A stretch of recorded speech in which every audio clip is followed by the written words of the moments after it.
सर्वप्रथम मैं माँ भारती के चरणों में वंदन करते हुए आप सभी का बहुत बहुत अभिनंदन करती हूँ। जैसे कि अभी हमें सूर्यकांत जी ने बताया, भारत रक्षा मंच क्या कार्य कर रहा है। कि देश भर में जब हम अपनी सभ्यता, अपनी संस्कृति, अपनी मातृभूमि की बात कहीं पर भी सुनते हैं तो मन में ऊर्जा अपने आप ही उत्पन्न हो जाती है, क्योंकि हमारी सभ्यता, हमारी संस्कृति जब से इस पर प्रहार होना शुरू हुआ है तभी से ही हम लोग पाश्चात्य की तरफ बढ़ते चले गए हैं। और एक वो समय था जो हमारा प्राचीन काल का भारत था, जिसमें हमारी शिक्षा पद्धति, शिक्षा प्रणाली इतनी अधिक तकनीक से भरी हुई थी कि चाहे चीन जैसे देश हो, जापान जैसे देश हो, हार्वर्ड, ऑक्सफोर्ड जैसी यूनिवर्सिटी फेल है, हमारे यहाँ तक्षशिला हो, नालंदा हो, ऐसे विश्वविद्यालयों में शिक्षा ग्रहण करने आया करते थे। और हमारे लिए तो आज भी बहुत गर्व की बात है कि सभ्यता हुई है, चाहे मेसोपोटामियन सभ्यता हो या फिर बेबीलोन हो, चाइनीज हो, इनका हो, माया हो, ऑटोमन एम्पायर यानी कि टर्किश एम्पायर, जो मुगल वहां से आए थे हमारे देश के अंदर, तो चाहे कोई भी सभ्यता हो, सभी सभ्यताएं आज खत्म हो गई हैं। लेकिन माँ भारती की, भारत की ऐसी सभ्यता है कि जो जीवंत है, जो आज से नहीं, 100 वर्षों से नहीं, 1000 वर्षों से नहीं, 5000 वर्षों से नहीं, आदि काल से चली आ रही है। क्योंकि हमारा जो देश है उसने विश्व को देना सीखा है, सिर्फ दिया है, ये दाता है। आज हमारे देश पे ब्रह्मोस मिसाइल बन रहा है, लेकिन हम ये क्यों भूल जाते हैं कि ब्रह्मास्त्र भी हमारे देश में था।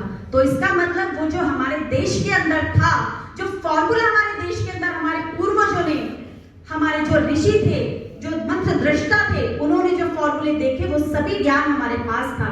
वो तो मिशनरीज के माध्यम से, वर्ल्ड, अगर आप देखेंगे वर्ल्ड वॉर 2 के पहले जो जर्मनी के अंदर साइंटिस्ट थे, वो सभी भारत की जो पांडुलिपियां हैं उनको लेकर चले गए थे और उन पांडुलिपियों के ऊपर उन्होंने शोध किए, काम किए। और उसके बाद ही अमेरिका जैसा देश, रशिया जैसा देश को, उन वैज्ञानिकों को, जो साइंटिस्ट वहां से गए थे, उनको लेकर गए और उसके बाद उन लोगों के पास मिसाइल बनाने के फॉर्मूले आए। लेकिन ये हमारे देश की देन थी। तो हमें गर्व करना चाहिए अपनी सभ्यता, अपनी संस्कृति पर। 1820 की बात बताती हूँ। विलियम एडम नाम का एक व्यक्ति हमारे देश में अंग्रेजों की तरफ से भेजा गया था और उस व्यक्ति को ये कहा गया था कि जरा देख कर आओ, भारत के अंदर घूम कर आओ कि ऐसी क्या टेक्नोलॉजी है, ऐसी क्या तकनीक है कि जो भारत इतना ज्यादा आज के समय में बहुत ऊंचाइयों को छू रहा है, सोने की चिड़िया जिसको कहते हैं। तो जब विलियम एडम यहाँ पर आया था 1820 में, तो उसने हाउस ऑफ कॉमन्स, यानी कि जैसे हमारे यहाँ पर लोकसभा है, ऐसे ब्रिटेन के अंदर हाउस ऑफ कॉमन्स है। वहां के अगर आप आर्काइव्स देखेंगे तो लगभग 1117 पेपर्स का वहां पर डॉक्यूमेंटेशन वहां पर सबमिट किया गया और उसके अंदर विलियम एडम्स ने अपनी रिपोर्ट में लिखा कि भारत की शिक्षा पद्धति, भारत की शिक्षा प्रणाली पूरे विश्व में सबसे ऊपर है, क्योंकि 97% साक्षर अगर कहीं विश्व में है तो वो भारत में है। और हमारी जो शिक्षा पद्धति है वो जानते हैं क्यों इतनी ऊपर थी? क्योंकि हमारे देश में गुरुकुल थे और गुरुकुल उस समय पर 7,32,000 थे।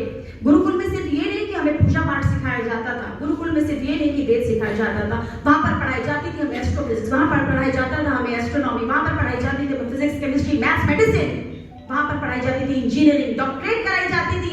हमारे घर में अगर आप देखें उस समय पर, उस समय का भारत अगर आप देखेंगे, याद करेंगे, तो कहीं पर भी हमें अपने गांव से बाहर निकलकर कुछ लाने की जरूरत नहीं पड़ती थी, सिवाय नमक के। सभी चीजें हमारे गांव के अंदर मौजूद थी। हमारा देश कृषि प्रधान देश जरूर है, लेकिन उस समय पर हमारा देश इतना अधिक विकसित था, उन्नत था कि हमारे देश के अंदर, हमारे गांव के अंदर, छोटे छोटे गांव के अंदर उद्योग थे। कपड़ा बनाना, कपड़ा पहनना विश्व को हमने सिखाया, जो आज हमें पाश्चात्य सभ्यता वाले कहते हैं कि भारत को तो कपड़ा पहनना आता ही नहीं था। विश्व का सबसे बेहतरीन मलमल हमारे देश में बनता था। उंगली के अंगूठी के बीच में से अगर आप कपड़ा निकाल पाए, ऐसा कपड़ा हमारे देश में बनता था। आज भी मैं, क्योंकि महरौली जिले में मैं रहती हूँ, तो आपको बहुत गर्व होता है बताना चाहूंगी कि वहां पर एक खंबा लगा हुआ है कुतुब मीनार में, जिसमें कभी भी जंग नहीं लगता। जानते हो, हमारे देश की पद्धति के हिसाब से, हमारे देश की जो परंपरागत तौर पर स्टील बनाना सिखाया जाता था, एक पीढ़ी से दूसरी पीढ़ी को उस पद्धति से वो सीखा गया था। हमारे देश के अंदर बच्चों को इतना ज्यादा लिखना पढ़ना नहीं सिखाया जाता था, जितना ज्यादा उनको कौशल विकसित किया जाता था हमारी एक पीढ़ी से दूसरी पीढ़ी को। तो हमारी बहुत जल्दी देश के अंदर वही शिक्षा प्रणाली आने वाली है। स्किल डेवलपमेंट हमारे अंदर जब डेवलप हो जाएगी, हमारे जो कौशल है, हमारे अंदर जो प्रतिभा है, जब वो डेवलप हो जाएगी, तो पुनः ये देश विश्व गुरु बन जाएगा। और इसी राह को आगे लेकर जाने के लिए माननीय प्रधानमंत्री जी संघर्ष कर रहे हैं। लेकिन वो अकेले नहीं कर सकते ये सब कुछ। ये सब तब संभव है जब आप सभी का साथ उन्हें मिले, जब आपका आशीर्वाद मिले। यही सब आप लोगों से कहना चाहती थी और इन शब्दों के साथ आप समय निकालेंगे, अपनी वाणी को विराम दूंगी और एक बार फिर से मुझे यहाँ पर आमंत्रित करने के लिए बहुत बहुत धन्यवाद आभार व्यक्त करती हूँ मैं कि आप लोगों के समक्ष यहाँ पर आए, इतने बड़े बड़े विद्वान मेरे समक्ष बैठे हैं जिनके दर्शन मात्र से जीवन सफल हो जाता है, क्योंकि ये भूमि संतों की, ऋषियों की, मुनियों की, तपस्वियों की भूमि है। बहुत बहुत धन्यवाद। जय हिंद, जय भारत।